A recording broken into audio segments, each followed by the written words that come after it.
작년 3일절 아침 넥슨 김정주 회장 사망이라는 갑작스러운 뉴스에 놀라신 분들이 많으리라 생각되는데요. 사망 원인은 아직 밝혀지지 않았다고 합니다.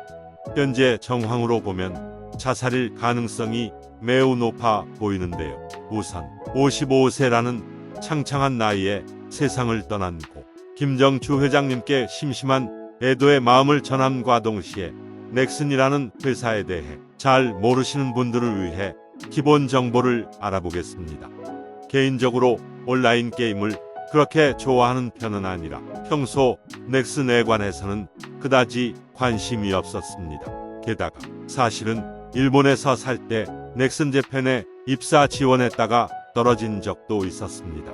넥슨 재팬의 도쿄에 있는 본사가 당시 제가 다니던 회사와 가까운 거리에 있었다는 이유만으로 면접을 봤으니 합격할 리가 없었겠죠. 참고로 김정주 회장은 학생 시절 일본에서 닌텐도를 사려고 새벽부터 줄을 선 사람들을 보고 넥슨을 창업하려고 마음먹었다고 하네요. 그래서 본사도 당시 세계 게임 업계를 주름잡던 일본의 중심지에 차린 것으로 추측되는데요. 넥슨 코리아의 지분 역시 넥슨 재팬이 100% 가지고 있다고 합니다. 한국지사 넥슨 코리아와 합치면 직원 수는 대략 1만 명의 연매출 2조 규모의 대기업인데 뭐가 아쉬워 자살을 하셨는지 이 부분은 다음 장 영상에서 살펴보도록 하겠습니다. 현재 한국지사를 아우르는 넥슨 재팬의 주가는 최고점과 비교하면 많이 떨어지긴 했지만 그래도 반등에 성공해서 바닥권에서는 탈출한 상황이네요.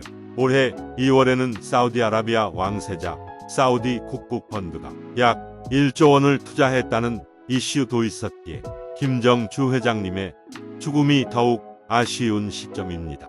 언론에서는 6천만 원으로 24조 원을 만든 게임 황제 등의 수식어로 표현되는 갑부 중의 갑부인 김정주 회장이었는데요. 개인 재산만 10조 원이 넘는다고 하네요. 불과 20년이라는 짧은 시간 동안 성공 가도를 질주하며 기존의 재벌가 삼성, 현대, LG, SK, 롯데 등의 친인척들을 연달아 제치고 한국인 개인 재산 랭킹 5위까지 오른 걸 보면 부와 명예에 대한 욕망이 보통 수준은 아니었던 것 같습니다. 물론 본인의 능력과 노력이 성공적인 기업 경영과 재산 형성의 가장 큰 원인이었겠지만 회사의 지배 구조를 보면 그의 엄청난 욕망이 살짝 엿보이기도 합니다. 보통은 대기업 총수라 해도 관련 회사들과의 협업이나 사회기부 등을 통해 지분이 빠져나가는 부분이 있기 때문에 지분율이 100%일 수는 없는데요. 넥슨의 경우 김정주 회장과 그 친인척과 부인 포함만으로 100%를 몽땅 차지하고 있습니다. 자본주의 사회에서는 어떻게 보면 이것도 능력 중 하나이겠지만 재산의 반 이상을 기부하는 빌 게이츠나 워렌 버핏 같은 위인들과는 너무나도 대조적인 모습이기도 합니다. 이런 부분 탓일까요? 일부 커뮤니티에서는 넥슨을 돈순으로 비꼬는 유저들도 있다고 하네요. 기부를 안 한다고 해서 그 사람을 나쁘게 평가할 마음은 전혀 없습니다. 현대 자본주의가 일찍 정착된 서양과 달리 아시아에서는 아직 기부 문화가 자리 잡지 못한 이유도 있으니까요.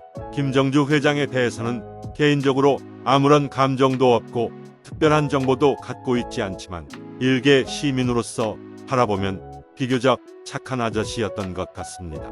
사망 소식이 알려진 후 NC소프트의 김택진 대표가 그를 그리워하는 코멘트를 남긴 점과 과거 김성주 아나운서의 딸을 하루 종일 봐줬다는 일화 등을 보면 적어도 마음이 차가웠던 사람은 아니었던 것 같네요. 서울대 컴퓨터공학과 출신이니 그의 성향을 전형적인 엔지니어 또는 냉철한 경영자 타입이라고 생각할 수도 있지만 과거 그의 행적을 살펴보면 의외로 운회적인 부분이 많이 있습니다.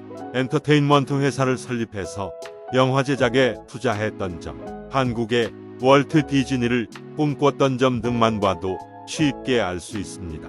어머니가 음대 출신이라고 하니 그 유전자가 어느 정도 녹아 있었겠지만 그게 성공한 자수성가형 사업가들은 대부분 좌뇌와 우뇌의 밸런스가 뛰어나다는 공통점이 있으니 어찌 보면 당연한 일이기도 합니다. 인생과 명언 구독자 여러분, 오늘은 여기까지입니다.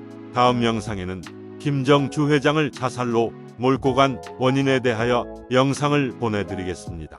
이 영상이 유익하셨다면 구독과 좋아요 꼭 눌러주시면 감사하겠습니다. 다음 영상에서 또 만나요.